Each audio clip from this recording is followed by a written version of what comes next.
I am the Harry. And I am the Richard. Hey. It's Dead Dex. Mm-hmm.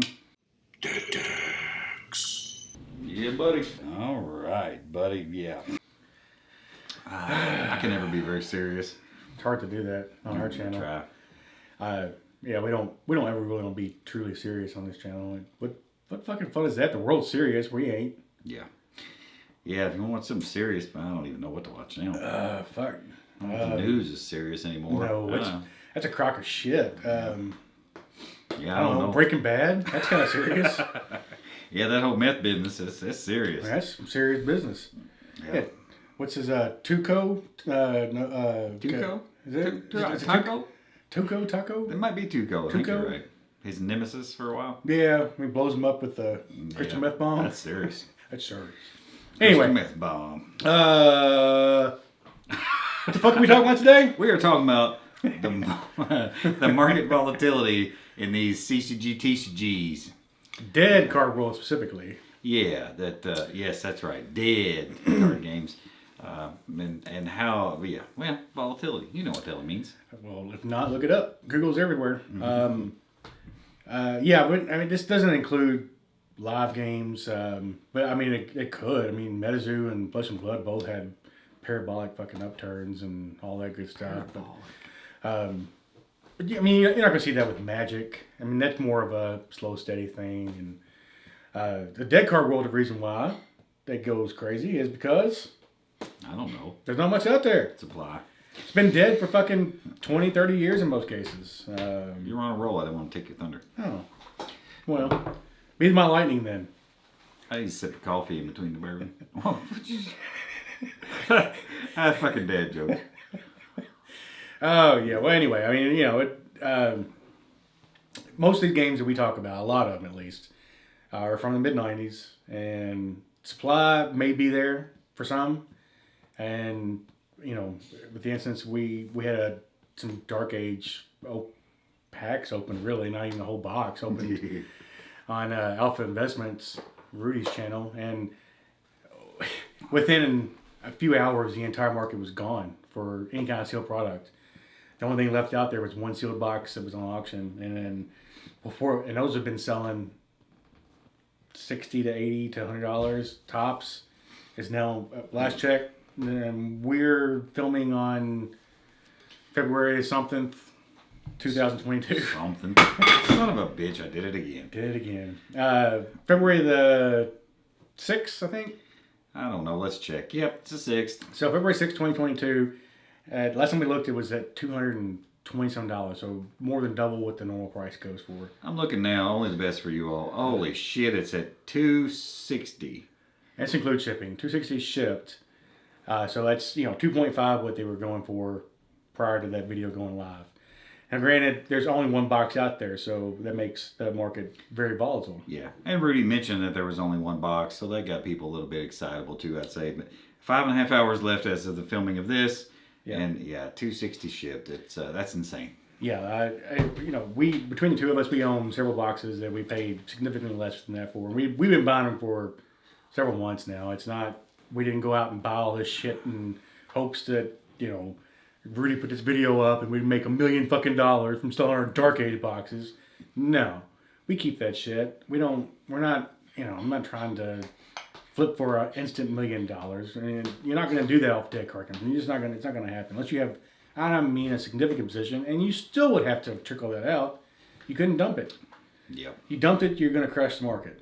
Right now, Borean Gates is a good example of that. It's cheap as fuck because there's a lot of it out there.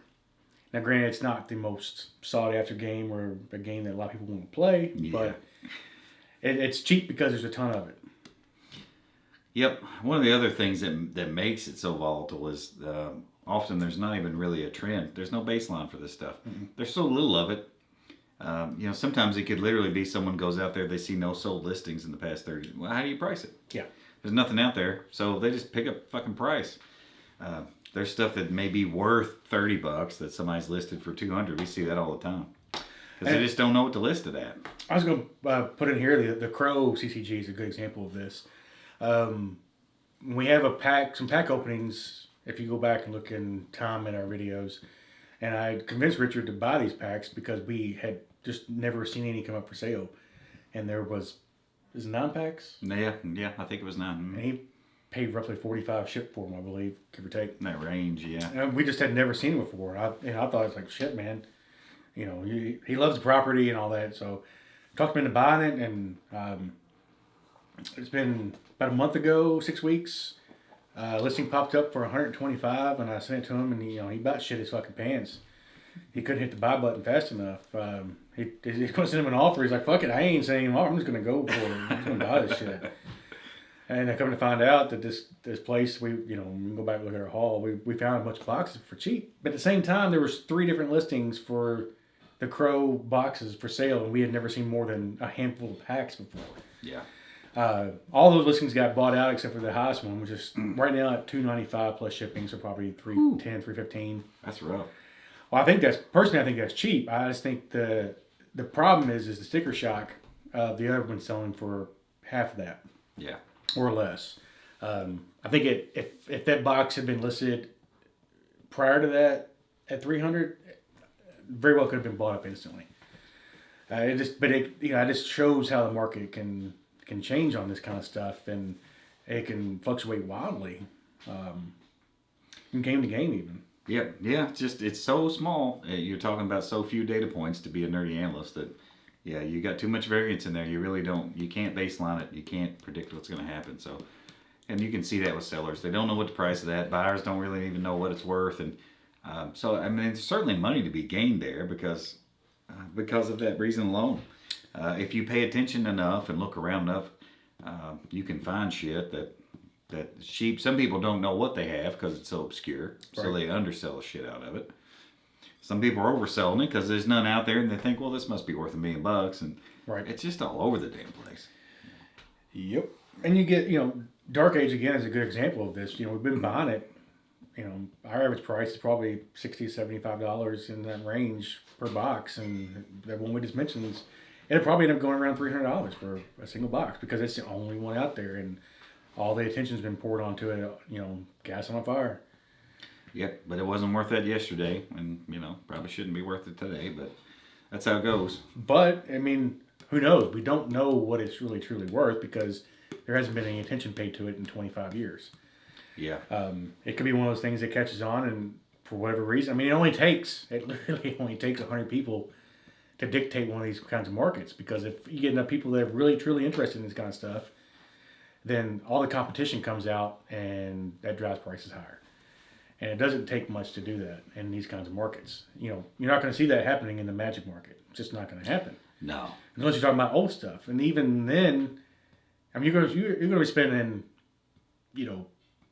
a yearly paycheck on some of that stuff if you're talking old stuff for a normal person. You're not going to be picking this stuff up for $100. Old Magic. No. New Magic, I mean, you can pick that up for relatively cheap prices for years. Yeah. Years. Yeah, but yeah, it's really rare that you're going to find Magic when no one has a clue what they've got. No, you'll never. In fact, I would go as far as saying if you do find somebody that's selling you an alpha box for $1,000, you ain't getting no alpha box. Yeah. You're going to have to be fighting eBay to get your fucking money back. What you're going to be doing. Yeah, you're just not going to find it in that market, in the mainstream active game stuff. But you can find it in the dead card game world. Yep. All over the place. And I recently talked about having that sweet spot I'm shooting for, $20, $30 boxes that almost none in existence. And all it takes is a little bit of attention to come to those properties or, anything. It's suddenly going to be worth a lot. I'm not buying it for that reason exclusively, but... It's a nice perk. Yeah. I'm only buying things in that range that I'm intrigued by. Not just, I'm not a sole investor, but... I'm not either, but I tend to lean that way on a lot of things. And, I'm willing to spend a few more dollars, hundreds of dollars than Richard is on... If the price is right for what I think is a truly rare sealed product. Switch back. For me, there's a few factors that go into that. I'm not gonna get into all that, especially since we have a little more notoriety than we did a few days ago. Slightly more. I mean, if you're a dedicated watcher, you can figure that shit out. But I don't want to lay my hand bare and not be able to buy this stuff anymore. So Anyway, yeah. Some people want to buy cheap shit and hope that it goes up at some point, or just love it and don't really care one way or the other. Yeah. I like a blend. I like a little both. Yeah, I think I'd walk that line too. You know, I certainly think about that. It'd be cool if something went up in value. But if I got a $30 box that shoots up to 150 tomorrow, I'm not selling it anyway. So it doesn't matter. It would just make me feel cool. Yeah, the distinction is there's money to be made, but it's highly unlikely you're going to get rich off of it. You're not going to go out to buy a Maserati tomorrow with what you make off of this, because there's just not enough supply out there to do that. Yeah. And if you were to, again, we mentioned this earlier, if you're coming across a supply like that, you would still have to trickle it out. Otherwise, you would just crash the entire market. You couldn't just dump, 30 fucking cases of Dark Age out there and expect prices to stay at $300 a box. It's just not going to happen. Not enough demand for that supply. Yep. Oh, you're switching too. Coffee, bourbon. Yeah, I'm back and forth. We don't know what we're doing. Yeah. A couple of things quick to hit. I don't think we hit them all. What can create wild swings and why it's so volatile. And it's just a couple of them. So you corrective assholes. It's not the full list. Add on the rest if you want. A new related ancillary product can do it. Cyberpunk kind of got bigger, and maybe that brought some more attention to 2020 and, stuff like that. Yeah. Clive Barker got back in the news, and the Magicka seemed to take a boost. So anytime that the property or the creator or anyone involved gets some more attention, who knows when these things are going to shoot. Alpha Investments puts a video out there about some old obscure card game that people haven't heard of or thought about in 25 years. And the market's thin. There went the market. Yeah, and we didn't really mean for that to happen, but we were okay with it too. Whatever. I don't care. I'm not selling my boxes anyway, so yeah. Any kind of mention like that can do it, because as we've talked about so many times, there's just so few. It only takes a handful. And something else we've seen too is a sudden release of stock, and our assumption has been that there's some fucking warehouses hidden around this nation where they've got tons of boxes sitting collecting dust, because sometimes you will just see this shit flood. Yeah. And the whole Ollie's thing appears to be that. Wars specifically, and there was Austin Highlander. Powers. We don't give a shit about that. Highlander, Star Trek. That was the one I was trying to think of. And then a few other even randoms have showed up too, but it looks as though they came into some huge factories. Especially on the war side. I mean, yeah. And Highlander, that's fucking old. Yeah. Yeah. That was 95. That's early, mid 90s. Yeah. And where War's the hell early, did they find that at? Yeah, well, War's early 2000s, so that's a little more reasonable, I guess. But yeah. You still, the quantity of wars really surprised me, because there's a video back there. If you go back and look, all you new people, I said I would buy everybody's wars that they found at Ollie's for $15 a box. Yeah. And then 2 videos later, like, I was just kidding. Yeah. I turned down a whole bunch at Ollie's because they just had so fucking many, and it wouldn't be the price. I mean, $10 a box. I don't, I'd buy that shit all day long, but storage is a problem when it comes to sealed stuff. It takes up a lot of room. Yeah. And, I could have 30 boxes of Wars, or I could have 1 box of the Crow. I think I'd rather have 1 box of the Crow. Yeah, but it's just such a flood. We didn't realize how big the flood of Wars was. So if I'm in the market for Wars, you let me know. Yeah. That's some of the big reasons why this thing can be so volatile, and but yeah, it makes it fun. It can do a lot of wild swings and crazy jumps that you're not going to see in current games and more stable products and well-known things. And then there's a lot of products out there from dead card games that stay consistently high or consistently cheap. On a cheap side, battle cards comes to mind. Seems like there's a never-ending supply of battle cards. Whenever the market dries up, somebody comes along and puts 1,000 boxes on the market, and they're $4 a piece. Yeah. Well, $7 or $8 shipped, whatever. It doesn't matter. I mean, it's still balls ass cheap. And then you get to the high level Harry Potter base set stuff that's always $1,000 plus a box. You just don't find it less than $1,000. Yeah.